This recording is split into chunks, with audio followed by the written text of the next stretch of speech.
오늘 말씀의 제목은 사귐의 기쁨이 있는 공동체입니다. 우리는 지난 주간 요한일서 말씀을 설교로 들으면서 특별 새벽 기도회를 가졌습니다. 요한일서는 주후 90년경에 예수님의 제자인 요한이 반모섬에 있으면서 자신이 섬겼던 에베소 교회에 쓴 편지라고 볼 수 있습니다.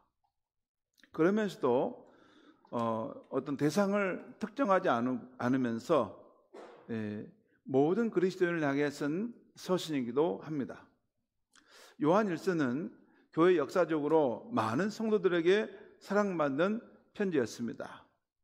저희 어머니도 살아생전 성경을 읽을 때 이렇게 줄을 쳐시고 읽으셨는데, 요한일서 가는 그 본문에 가면 이렇게 밑줄을 그어 놓은 그런 글들이 부분이 아주 많습니다.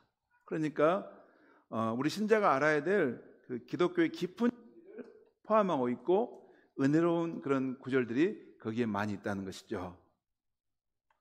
지난 주간 요한일서 말씀을 설교하면서 이 편지의 주제가 무엇일까를 곰곰이 생각해 봤습니다. 오늘 읽은 이 3절에 요한일서 1장 3절에 두 번이나 나오는 이 사귐이라는 말이 아닐까 하는 생각이 들었습니다. 그러면 어떤 사귐일까, 이걸 생각해 볼 때 세상 사람들의 사귐을 말하는 것이 아니라 예수를 믿는 우리 신자들의 사귐을 말하는데, 그 사귐은 다음 세 가지의 모습으로 나타나는 사귐이라는 것입니다. 세상 사람들의 사귐이 있죠. 무슨 계모임, 동호회, 또 동창회, 또 라이온스 클럽, 뭐 이런 모임들이 있죠. 근데 그것은 인간에 의해서 인간의 뜻을 따라 이렇게 만들어진 것이라면, 이 예수를 믿는 우리 신자들의 이 사귐의 공동체는 하나님에 의해서 하나님의 뜻을 따라 세워진 이 공동체라고 할 수 있습니다.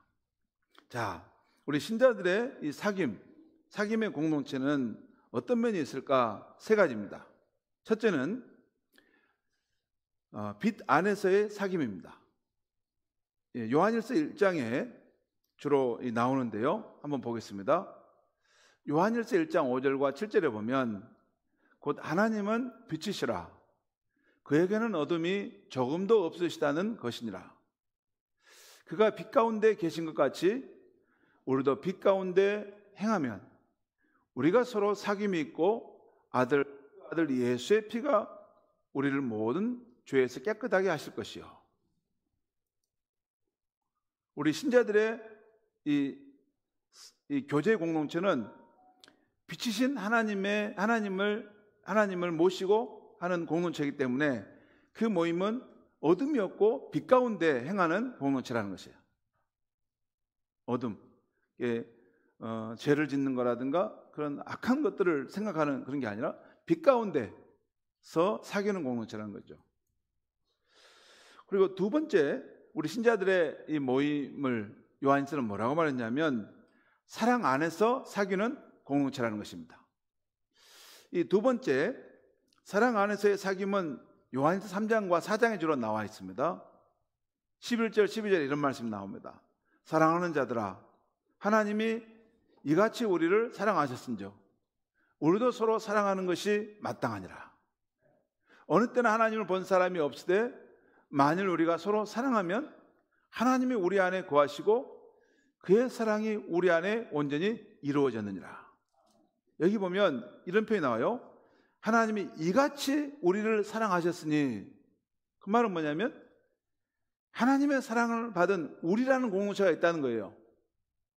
사도 요한과 함께 이 믿음의 삶을 사는 이 그런 성도들의 공동체가 있다는 거예요.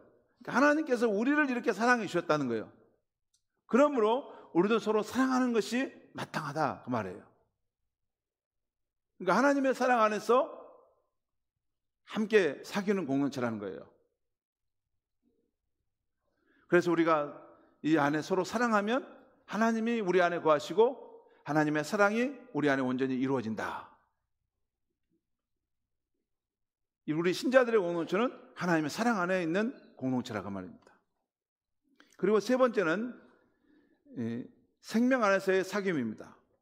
이것은 요한일서 5장에 주로 나오는데, 또 증거는 이것이니 하나님이 우리에게 영원한 생명을 주신 것과 이 생명이 그 안에 있는 그것이니라. 그러니까 하나님이 주신 생명이 예수님 안에 있다는 거예요. 그 아들 안에.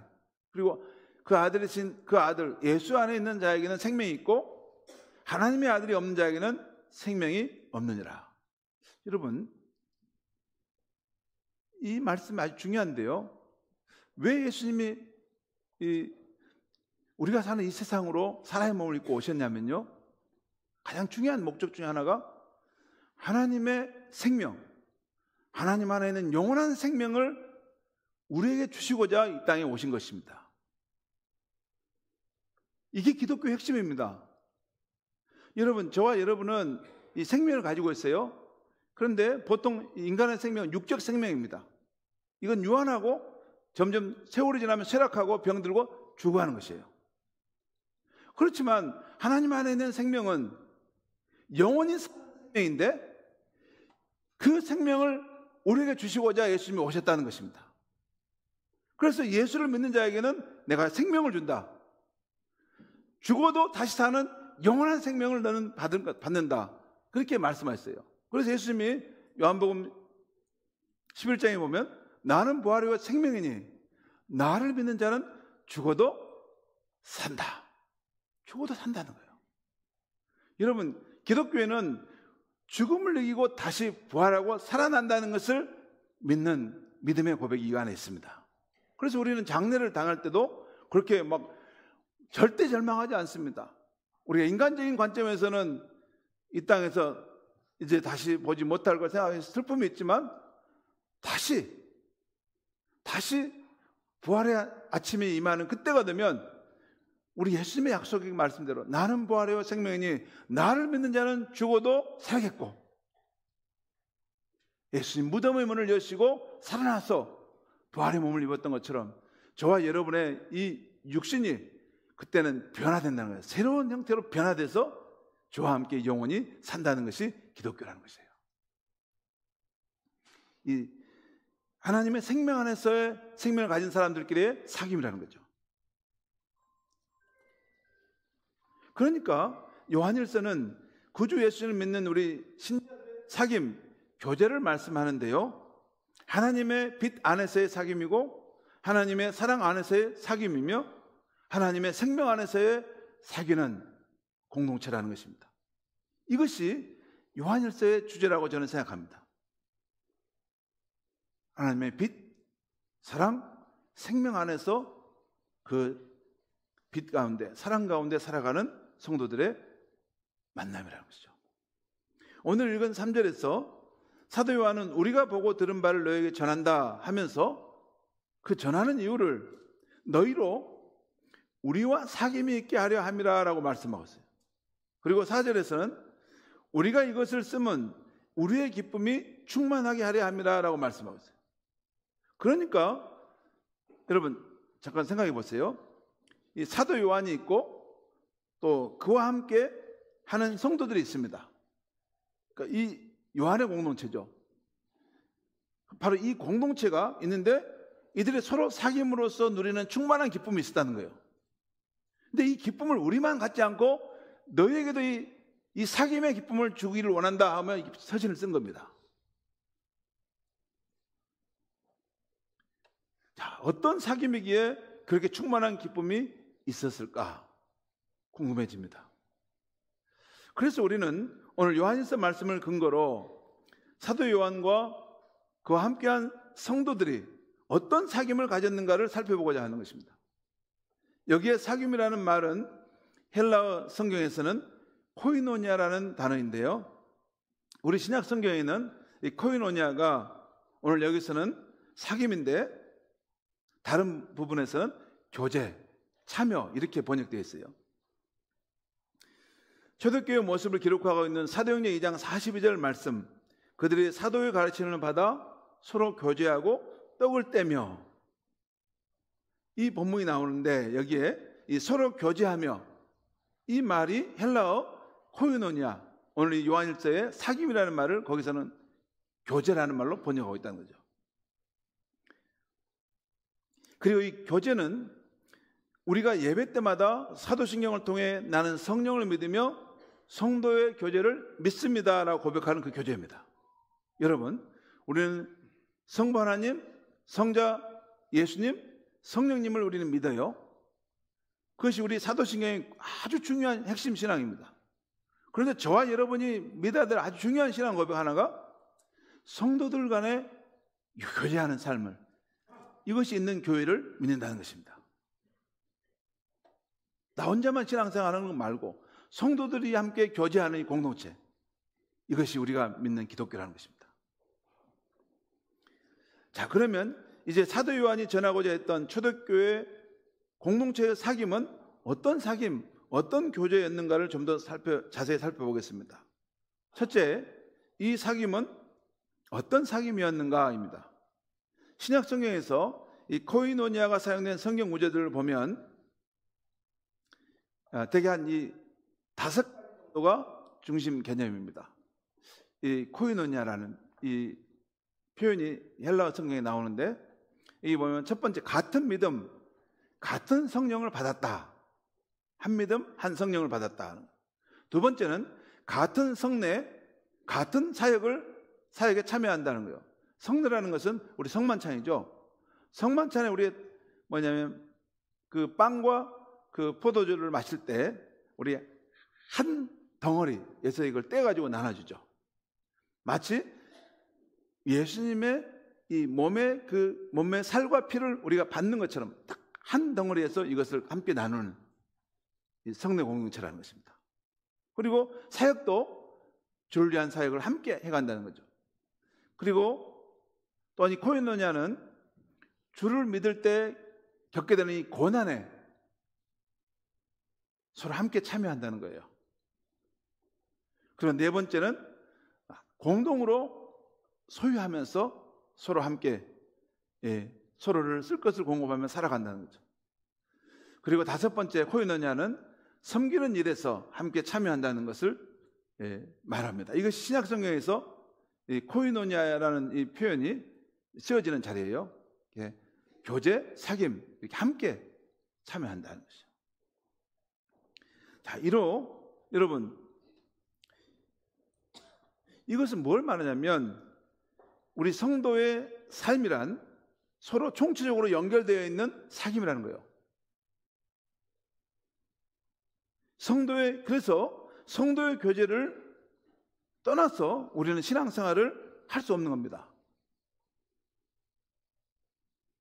여러분, 우리가 같은 성령을 받았고 같은 이 성찬을 받고 또 같이 고난을 겪고 같이 서로 섬기는 삶을 사는 이런 것이라면 성도의 교제라는 것을 떠나서 우리의 삶이 신앙생활에 있을 수 없다는 것이에요. 그래서 사도 바울은 성도의 사귐의 깊은 뜻을, 신비로운 뜻을 고린도전서 12장에서 한 몸에 붙은 지체들의 비유로 설명하고 있어요. 그 성도의 삶이란 동고동락하는 깊은 연대성을 갖고 있다는 거예요. 한경진 목사님이 설교하는 그 본문에서 언제 그 신자의 삶의 연대성을 말하는 걸 제가 본 적이 있어요. 연대성. 우리가 여러분 서로 각각 나와서 이렇게 신앙생활을 하고 있는 것 같지만 신자는 보이지 않는 가운데 서로 연대했다는 거예요. 예수 그리스도의 그 한 몸 안에 붙어있는 여러 지체로 연대해 있다는 거예요. 그러니까 손과 발, 우리 몸에 붙어있는 장기들은 여러분 한 몸에 안에 있기 때문에 다리가 쩔뚝거리고 아픈데 손이 나는 관계없어, 그럴 수가 없죠. 손이 어디가 가시가 찔려서 힘든데 다리가 나는 편안하니까 괜찮아요, 그럴 수가 없죠. 연대해 있다는 거예요. 여러분, 우리 교회는 이게 성도들이 여러분 각자 다니는 것 같아도요, 우리는 깊이 연대해 있습니다. 누가 기쁜 일을 겪게 되면 함께 기쁨이 되고, 누가 고난을 겪고 슬픈 일을 당하면 그 슬픔이 내게 전염이 됩니다. 한 몸이기 때문에 그래요. 저 옆에서 슬픔을 당하고 괴로운 일을 당하는데 나는 전혀 그런 걸 못 느끼고 즐겁고 막 행복하게만 산다? 그것은 한 몸의 공동체가 아니라는 거예요.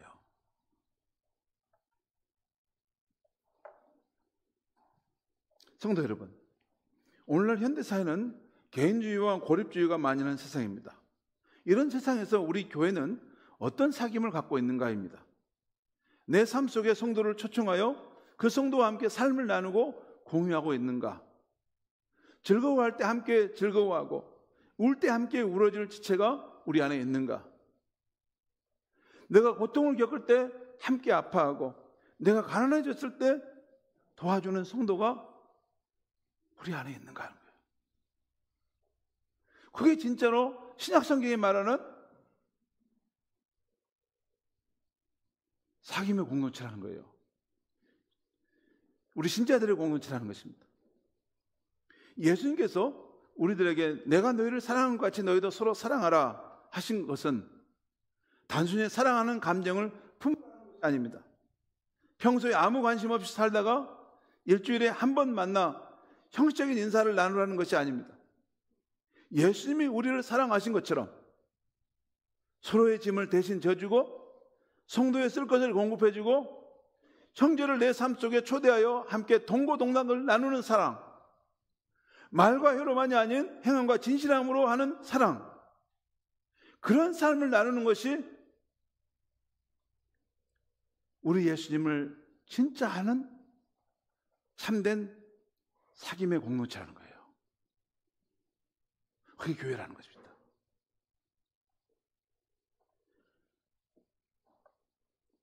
우리 안에는 이런 사귐의 공동체를 갖고 있는가 하는 것이에요. 여러분 어떻습니까? 우리 목자님도 한번 생각해 보세요. 목자들은 내가 이렇게 우리 목장을 맡고 있는데 우리 목장의 이 모임의 수준은 어느 정도인가? 그냥 형식적으로만 만나는 건가? 아니면 진짜 서로의 삶을 그런 기쁨과 슬픔을 함께 공유하는 한 몸의 공동체로 살아가는가? 저는 오늘 이 말씀 준비하다가 마음이 좀 너무 힘들었어요. 내가 목사로서 이 그리스도의 몸된 공동체를 세우는데 제가 너무나 잘못하고 있다는 생각을 너무 많이 들었어요.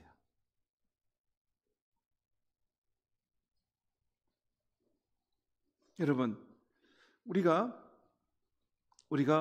이런 교제하는 삶으로 우리가 부름받은 이 성도들인데 우리의 교제와 사귐이 어느 정도 깊은 곳으로 들어가 있느냐는 겁니다. 두 번째, 이 사도 요한이 전하고자 했던 이 초대교회 공동체의 사귐은, 두 번째는 이 사귐은 어떤 근거로 이루어지는 사귐인가입니다. 우리는 이 교회 안에서 교제할 때 어떤 근거로 교제할 수 있습니까? 우리가 이 교회 안에서 우리의 교제를 지속하게 하고 더 견고하게 만드는 것은 무엇입니까? 우리는 잘못되었을 때 그것이 우리의 모습인데, 그런 잘못되었을 때도 우리의 사귐을 다시 회복할 수 있고 더 견고하게 만들어주는 것은 무엇이냐는 것입니다.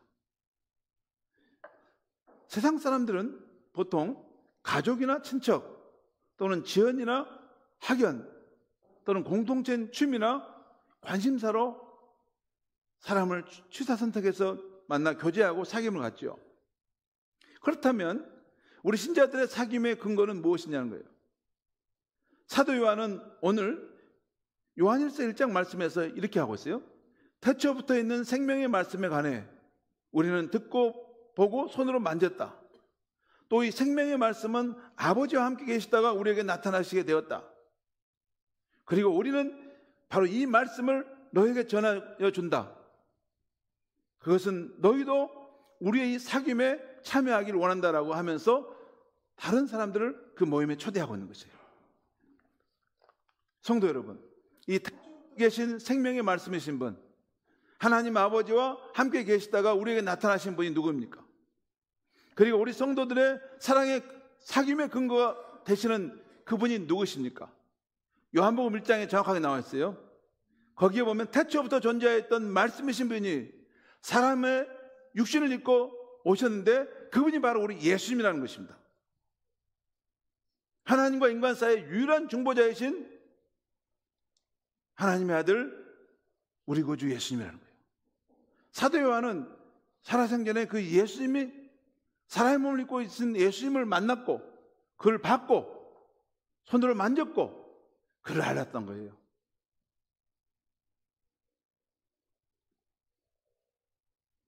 여러분, 부끄러운 죄인인 우리가 거룩하신 하나님과 교제할 수 있게 하는 분은 오직 예수 그리스도뿐인 줄 믿습니다. 또한 서로의 생각과 성향이 다르지만 또 서로를 잘 알지 못하지만 우리 성도가 서로 교제하도록 장벽을 허물어 주신 그분이 또한 우리 주 예수 그리스도인 줄 믿습니다. 성령 안에서 우리가 하나 되게 하시기 위해서 우리 예수님 십자가에서 흘리신 그 보혈보다 더 앞세우는 것들이 있어서는 안 되는 것입니다. 자기 가족이라고 자신의 생각과 성향이 서로 같다고 자신은 남보다 더 뛰어나다고 하면서 우리 교회의 사귐의 근거 되시는 예수님보다 더 앞세우고 성도들 간의 편을 나누는 일을 해서는 안 된다는 것이에요. 왜? 예수님이 왜 십자가에 달리셔서 그 생명의 피를 쏟으셨습니까? 우리 인간이 하나님과 막혀있는 담, 또 우리 인간과 인간 사이에 그 막혀져 있는 모든 인종과 여러 가지 차별적인 것을 다 무너뜨리면서 예수 그리스도 안에서 우리 모두가 하나가 되도록 하기 위해서 예수님이 십자가에 죽으심을 당하신 것입니다.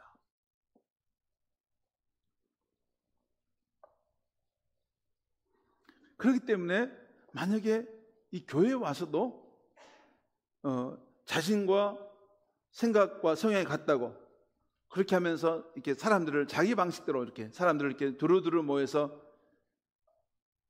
그 모임의 형태를 만들고 또 남은 배제하고 우리는 더 뛰어나고 너희는 더 약하고 이렇게 하는 것은 뭘 말하냐면 예수님께서 자기 생명의 피를 십자가에 쏟으심으로써 우리를 하나 되게 하는 것을 오히려 더 세우는 것입니다. 장벽을 세우는 것과 똑같다는 거예요. 성도 간의 사귐을 가로막는 교회 안의 장벽을 우리 예수님이 다 허무시고 하나 되게 하신 줄 믿습니다. 그 하나 되는 거. 누구든지 차별하지 않고 누구든지 더 잘났다고 우리가 더 똑똑하다고 주장하지 않고 다 겸손하게 그리스도의 한 지체로서 다 소중하다고 여기는 마음, 그것이 사귐의 공동체의 두 번째 모습입니다. 예수 그리스도 안에 서 있는 공동체라는 것이에요. 세 번째, 이 초대교회 때 이 사도 요한이 말한 사귐의 공동체는 이 사귐은 누구와 더불어 누리는 사귐인가입니다. 그리스도인의 교제는 세상에서 찾아볼 수 없는 매우 특별한 교제입니다. 앞에서 말씀드린 것처럼 오직 예수 그리스도로 인해서 시작되고 영원히 시작되는 사귐이기 때문입니다. 역사적으로 교회에서 발견된 참된 교제는 종파, 인종, 계급, 성별 등 다양한 갈등의 장벽을 뛰어넘는 극복하는 놀라운 사랑의 관계를 보여주었습니다. 특별히 사도행전 2장에 보면 믿는 자들이 다 함께 있어 서로의 필요를 채우기 위해서 재산과 소유를 팔아 함께 사용하는 것까지 자발적으로 사람들이 행했습니다. 그리고 날마다 마음 같이하여 모였습니다. 억지로 한 것이 아닙니다. 그들은 기쁨과 순전한 마음으로 그렇게 교제했습니다. 그들의 입에는 찬양이 흘러나오고 백성들에게 칭찬을 받았으며 하나님께서는 그들을 통해 날마다 구원받는 사람을 더하게 하셨습니다. 성도 여러분, 초대교회 성도의 교제에는 왜 충만한 기쁨이 있었을까요? 왜 충만한 기쁨이 있었죠? 그 교제에는 하나님 아버지와 그 아들 예수 그리스도께서 더불어 함께하는 교제였기 때문에 그렇습니다. 하나님과의 친밀한 사귐이 그리고 우리 신자들과의 사귐이 우리에게 주는 선물이 있는데 그 선물은 기쁨입니다. 여러분, 현대인은 이전에 비해서 매우 풍요롭게 살아갑니다. 현대인의 생활도 놀랍도록 편리해졌습니다. 그러나 기쁨의 능력은 어떻습니까? 삶이 분주할수록 기쁨은 줄어듭니다. 여러분, 사는 것이 기쁘냐고 한번 밖에 나가 물어보세요. 그럼 19은 마지못해 산다고 말할지도 모릅니다. 사실 도시인들은 다 고독합니다. 홍수 중에 정작 마실 물이 없는 것처럼 현대인들은 수많은 관계의 그물망 속에서 살아가지만 정작 속마음을 터놓고 나눌 수 있는 사람은 손에 꼽습니다.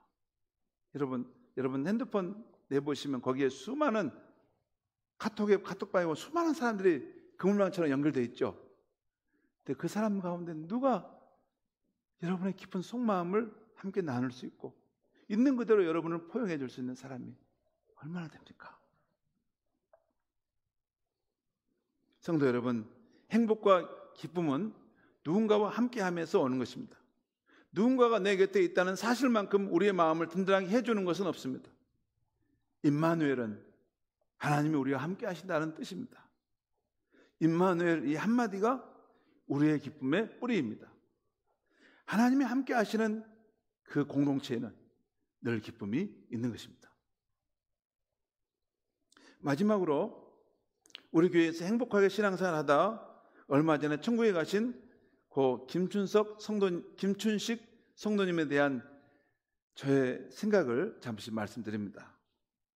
그분은 한 1년 전에 우리 교회에서 행한 이 복음축제 때 이 전도를 받아오신 분인데, 제가 그분을 알아가면서 느끼게 된 것은 그분은 이 세상 사는 일이 참 고단하겠구나 하는 것을 느꼈습니다. 여러분, 저는 목사잖아요. 우리 성도님들을 뵈면 그 영혼의 상태나 그 삶은 참 고단하겠다, 또는 삶이 참 축복된 삶이구나 이런 것을 느끼는데 너무 고단하겠다는 생각이 들었어요. 왜냐하면 그 아내와는 오랫동안 결별한 상태로 살아왔고, 또 그가 하는 가게도 그 순천 윗장에 있었는데 사양 직종이었어요. 그 직종은 요즘에는 문이 다 닫히고 안 되는 그런 직종이었어요. 거기다가 몸에 암이 생겨서 항암 치료를 받으며 늘 병원에 다녀야 했습니다. 한 번씩 그 가게에 신방할 때면 아픈 몸인데도 환히 웃으며 저를 맞아 주었습니다. 그리고 단둘이 서로 이야기할 때면 제게 그런 이야기를 했어요. 아직 대학 다니는 막내가 있다 하면서 졸업할 때까지는 자기가 가장으로서 책임져 줘야 될 텐데 하면서 말끝을 흐리는 것이었습니다.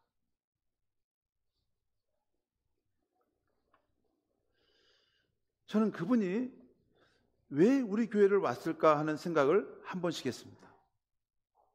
원래 그분은 다른 교회를 다녔는데 중간에 신앙을 잃었습니다. 그러다가 작년에 우리 장영신 권사님의 그 복음축제 때 전도로 우리 교회에 와서 다닌 거예요.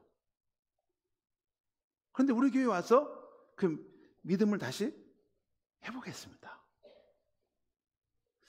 그리고 우리 교회를 다니는데 마치 어린아이가 새로운 기쁨의 대상을 만난 것처럼 늘 해맑게 웃고 싱글벙글하는 모습이었어요. 예배 드릴 때도 저 3층에 저 중간에 딱 거기에 정말 진실한 모습으로 예배를 드렸습니다. 제가 그분을 생각할 때 저분의 신앙의 기쁨이 어디에서 올까? 그런 생각을 해봤어요. 저분이 참 고단한 인생을 사는 것 같은데 왜 저렇게 늘 싱글벙글 웃고 행복한 모습일까? 그러다가 문득 주일 아침마다 모이는 112목장 성도들과 사귀는 것, 그리고 또한 생활 속에서 힘들 때마다 의지할 수 있는 목자가 있어서 그랬구나 하는 생각이 들었습니다. 그렇게 우리 교회에 와서 행복하게 신앙생활 하다가 바로 몇 주 전에 고운 나뭇잎 하나 떨어지듯이 스르르 생을 마치고 천국으로 돌아가신 것입니다. 스르르 생을 마치고 천국으로 가셨어요. 왜 하나님께서는 그 공고한 영혼을 우리 교회로 보내셨을까? 그런 생각을 제가 계속 하게 됐어요. 그러다가 문득 제 마음에 떠오르기를, 112목장 가족과 그 목자의 품에서 지친 인생길 마지막에 믿음과 사랑을 회복하여 천국으로 돌아오라 하신 하나님의 뜻이라고, 그 뜻이 그 사람에게 이루어졌구나 하는 생각이 들었어요. 저 사람의 인생의 마지막 인생길에 그가 잃어버렸던 믿음을 다시 회복하고 하나님의 사랑을 또한 경험하고 그리고 천국으로 오라 하는 그것을 하나님 생각하셔서 계획하셔서 그 장영신 권사님을 통해서 그 목장으로 이렇게 연결하셨다는 생각이 들었어요. 그래서 목장 가족들도 그분 때문에 같이 행복했거든요. 사랑하는 성도 여러분, 우리 교회 안에 있는 목장들 가운데 이런 아름다운 성도의 사귐이 있는 줄 믿습니다. 우리 목장과 모임 안에 우리 주 예수님과 하나님이 함께 하시는 거룩한 교제가 있는 줄 믿습니다. 바라기는 우리 모든 성도들이 목장 모임에 잘 참석하고 여러 뜻있는 교회 기관에 참석해서 순례자 가는 길 성도 간의 기쁨도 슬픔도 함께 나누며 사시기 바랍니다. 다른 지체들을 나보다 더 존중하며 사시기를 바랍니다. 연약해졌을 때 서로 믿음과 사랑을 세워주는 아름다운 동행의 삶을 살다가 천국에서 다시 만나는 우리 모든 성도님들 되시기를 주의 이름으로 축원합니다. 기도하겠습니다. 하나님 아버지, 오늘 사도 요한의 그 요한일서의 말씀을 통해서 우리 신자들의 이 사귐의 공동체가 어떤 것인지, 정말 우리가 그 안에서 서로 교제하고 또 서로의 삶을 나누는 아름다운 그런 신앙의 삶이며, 또한 우리의 이 교제의 근거가 우리 주 예수 그리스도의 십자가의 사랑 속에 있다는 것과 또 우리 모두가 빛과 사랑과 생명이신 하나님 안에서 서로 사귄다는 것을 알게 하시니 감사합니다. 우리 교회 안에 이 모이는 목장마다의 이런 사귐의 기쁨과 그 만남의 자리마다 그 교제하는 하늘의 기쁨과 신령한 기쁨이 넘치도록 은혜를 베풀어 주시옵소서. 예수님의 이름으로 기도하옵나이다.